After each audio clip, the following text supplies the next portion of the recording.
Oi, eu sou a Val e nesse canal eu falo sobre como trabalhar com bolos caseiros de um jeito prático, leve e empreendedor. Esclareço as principais dúvidas de quem está começando e compartilho a minha trajetória ao longo de 10 anos na confeitaria. Se você é uma apaixonada por bolos caseiros e quer transformar esse produto em um negócio, você está no lugar certo. Vamos juntas?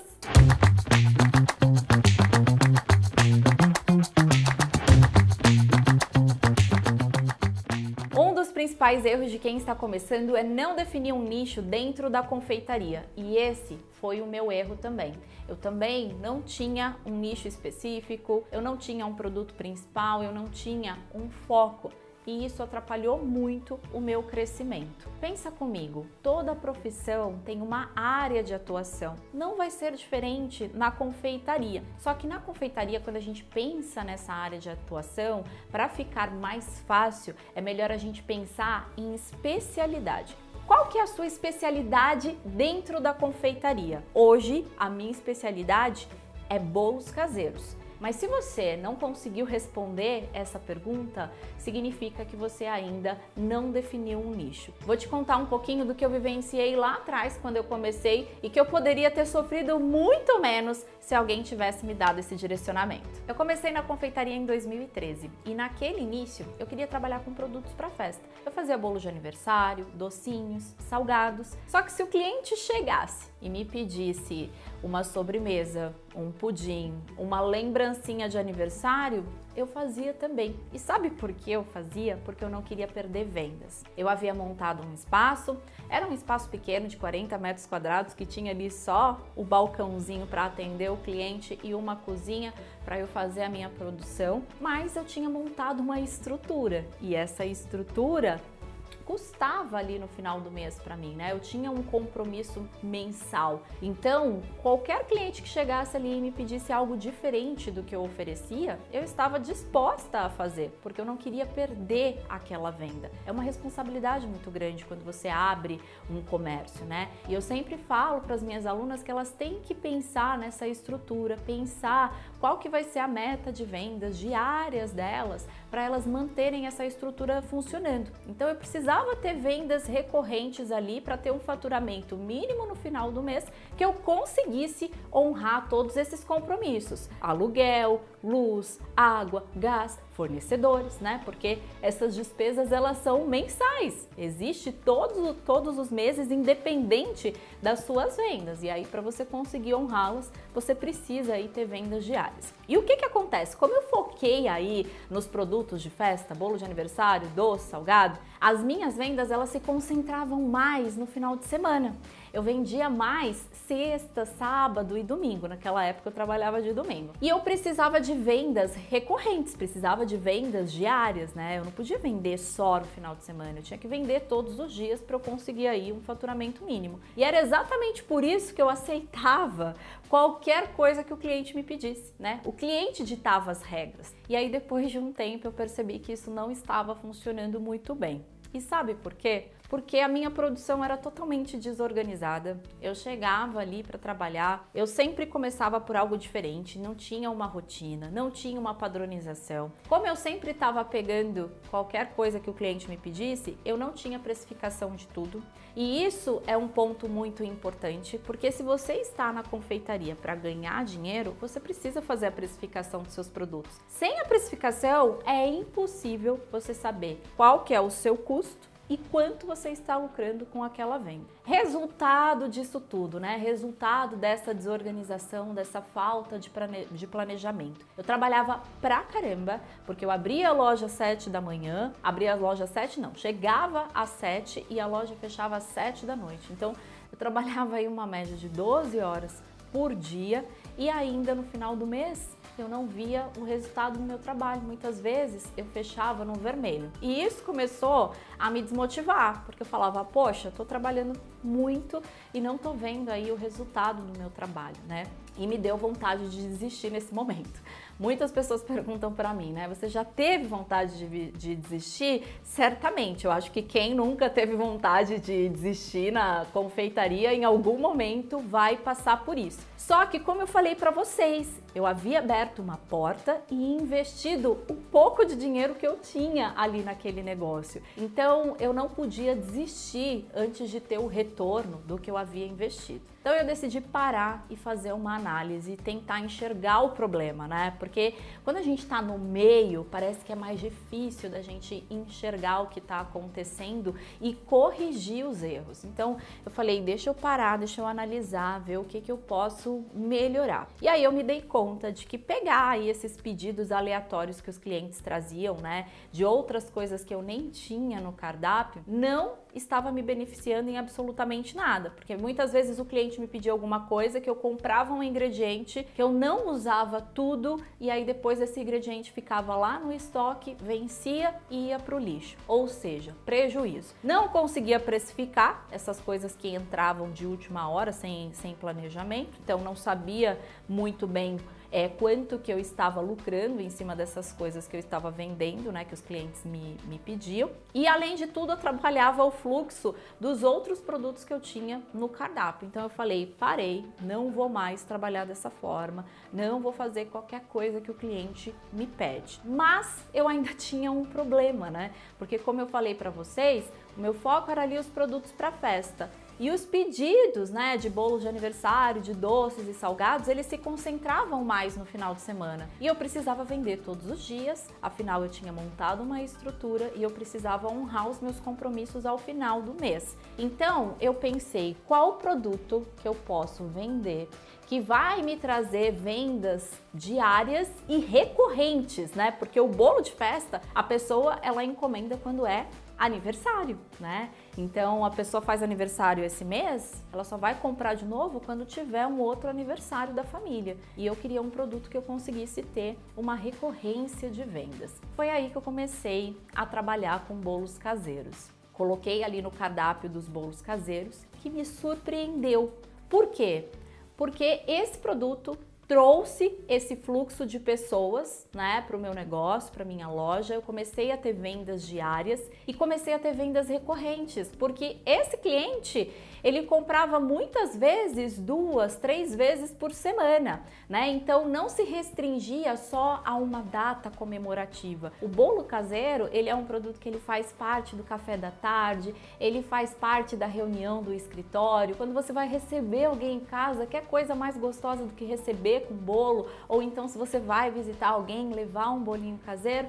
E aí eu comecei a perceber o potencial desse produto dentro da confeitaria. E percebendo que o bolo caseiro estava vendendo super bem, porque a gente começou a aumentar as vendas, eu comecei a fazer algumas ações, a divulgar mais os bolos caseiros e as vendas foram aumentando a um ponto que eu passei a vender mais bolos caseiros do que bolos de festa. E aí quando eu me dei conta disso, eu falei, olha, eu preciso olhar para esse produto de uma forma mais estratégica, com mais cuidado, com mais atenção e trazer diferencial, né? Porque o meu foco inicialmente ele era no bolo de festa, só que houve uma inversão. Eu comecei com os bolos caseiros para aumentar as minhas vendas diárias, essa era a minha intenção, né? Trazer um fluxo maior de pessoas para a minha loja, mas em um determinado momento eu comecei a vender mais bolos caseiros do que bolo de festa. E eu falei, opa, deixa eu olhar para esse produto aqui. E aí eu fui observar mais a precificação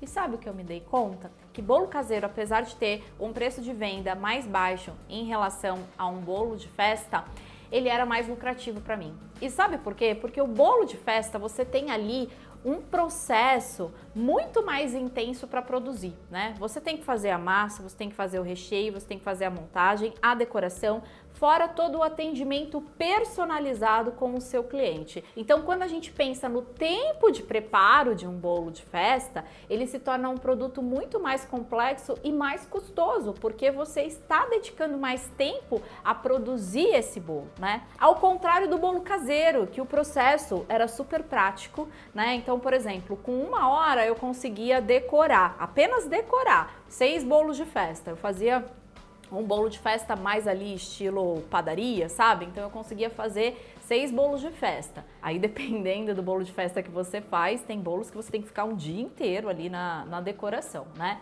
E com essa mesma 1 hora eu conseguia produzir uma média de 20 bolos caseiros. Olha a diferença, né? Eu conseguia produzir muito mais bolos caseiros do que bolos de festa. E aqui eu fiz um comparativo só com a parte da decoração desse bolo de aniversário, tá? Eu não estou contando todo o processo, porque vocês sabem que você tem que fazer massa com antecedência, recheio e tudo mais. Então, olhando para o bolo caseiro, percebendo que o processo de produção dele era muito mais prático, que eu realmente conseguiria fazer uma escala desse produto, né? O que significa a escala? Produzir em quantidade. Bolo de festa eu tinha uma limitação, né? Eu não conseguia produzir bolo de festa igual eu estava produzindo bolos caseiros. Na mesma quantidade? Não. E o bolo caseiro é uma produção muito mais prática. E por ele ser mais prático e ter também aí um custo menor de produção, porque você gasta menos ingredientes ali para fazer esse bolo, eu percebi que ele tinha uma lucratividade maior. E que se eu realmente aumentasse as minhas vendas significativamente, eu poderia parar de produzir o bolo de festa e focar 100% nos bolos caseiros. E aí eu comecei a fazer um trabalho de divulgação para aumentar as minhas vendas de bolos caseiros, a ponto dessas vendas serem tão significativas que eu iria deixar de trabalhar com os bolos de festa. E eu fui fazendo esse movimento, fazendo esse trabalho de divulgação, até que chegou um momento que eu falei, agora sim, eu atingi aqui a minha meta de vendas, né, diárias de bolos caseiros, eu posso então deixar de trabalhar com os bolos de festa. E não foi um processo fácil, foi um processo muito difícil, porque eu tinha clientes muito fiéis ali dos bolos de festa, mas eu realmente precisava fazer essa transição por um segundo motivo, né? Eu estava sempre muito imersa na produção, estava sempre muito cansada e diferente do bolo caseiro, que eu conseguia treinar uma pessoa para fazer a produção desses bolos, o bolo de festa já era mais delicado, não era qualquer pessoa que eu conseguia treinar para fazer essa função. E eu queria sair um pouco ali de dentro da operação, um pouco de dentro da cozinha e ficar mais na parte da gestão, porque eu comecei pequenininha, mas conforme eu fui trabalhando, fui divulgando meu trabalho, eu fui crescendo. Eu tô contando isso daqui para vocês de forma muito resumida, mas todo esse processo levou um período aí em torno de 3 anos para ele acontecer. Então eu falo que se alguém tivesse me dado esse direcionamento de olhar para a confeitaria, pensar em um nicho específico, em um produto principal para você trabalhar, ter esse cuidado de analisar também como que é a produção do produto, porque às vezes a gente se encanta por um determinado produto dentro da confeitaria e no dia a dia a produção dele é muito complexa. E se você está pensando em um modelo de negócio, eu acho que você tem que buscar um produto que tenha uma produção prática, porque se você realmente crescer, ganhar espaço no mercado, você vai ter que sair de dentro da produção. Se você escolhe um produto muito complexo, quando você for contratar uma equipe, primeiro, você vai ter que contratar muitas pessoas para fazer aquela operação. Segundo, você vai ter mais dificuldade nesse treinamento, né? Então, se eu tivesse essa visão, quando eu comecei, eu já teria começado focada 100% em bolos caseiros. Fez sentido tudo isso que eu falei aqui para vocês? Você se identificou em algum ponto? Então dá um like aqui nesse vídeo para eu saber que eu te ajudei de alguma forma e se inscreve aqui no canal, porque eu vou produzir um conteúdo bem focado para essa parte de empreendedorismo na confeitaria, para trazer uma visão de negócios, uma visão comercial, porque eu acho que ainda se fala pouco sobre isso. E tudo isso que eu compartilhei com vocês aqui, se lá atrás alguém tivesse me falado, eu acho que eu teria feito tudo diferente, eu não ficaria perdendo tempo com produtos que não estavam me trazendo resultados. Mas eu nem conseguia fazer a análise disso, né? Eu estava muito imersa e quando a gente está imersa, a gente não consegue ter a visão do todo. Então agora eu vou te passar um exercício. Responda para você mesma, qual que é a sua especialidade? Se você não souber responder essa pergunta, significa que você ainda não escolheu um nicho dentro da confeitaria. Então, para pensar com qual produto você quer trabalhar. Mas uma vez que você escolheu um produto, faz uma análise desse produto. Olha para esse produto, analisa o custo, analisa se esse é um produto que você realmente vai conseguir vender. Qual que é o seu público está disposto a pagar o que você vai cobrar nesse produto? Você consegue ter uma produção prática ou é um produto que te prende na cozinha o dia inteiro? Porque se o processo for muito complicado e você ganhar o mercado e começar a crescer, você vai ter dificuldade nesse crescimento porque a sua produção não vai ser otimizada, uma vez que tem muitos processos envolvidos. Então façam esse exercício, tá? De se questionar qual que é a sua especialidade. Se hoje você não tem uma especialidade específica, pensa nisso, pensa em qual produto você quer se tornar uma especialista e analisa esse produto. Faz essa análise porque isso vai dar um direcionamento para vocês. E deixa aqui o seu comentário. Eu quero saber o que você achou de tudo isso que eu falei, qual foi o ponto desse vídeo aqui que você se identificou, qual que é a sua maior dificuldade hoje dentro da confeitaria, porque os próximos conteúdos que eu for produzindo, eu vou tentar trazer aqui todas essas dificuldades que vocês forem me relatando. Hoje eu me tornei uma especialista em bolos caseiros, me posicionei na confeitaria dessa forma, porque uma vez que você escolhe um nicho, você também se posiciona dentro da confeitaria, e eu acho que essa foi a minha grande primeira virada de chave. Hoje a minha confeitaria é especializada em bolos caseiros, eu também dou cursos aí ensinando como trabalhar com bolos caseiros, né, ensinando as mesmas receitas que eu comercializo no meu negócio, e eu acredito demais no potencial desse produto. Eu acho que ele ainda não foi explorado como ele pode ser dentro da confeitaria, porque bolo caseiro não é só o bolinho básico para o café da tarde. Você pode oferecer bolos caseiros para outras ocasiões. Eu trabalho com duas categorias hoje de bolos caseiros tradicionais e com bolos caseiros gourmet. E com isso eu consigo diversificar o público e o interesse desses públicos. Mas isso fica para um próximo vídeo. Obrigada, pessoal! Se você gostou desse vídeo, se fez sentido, dá um like e se inscreve no canal.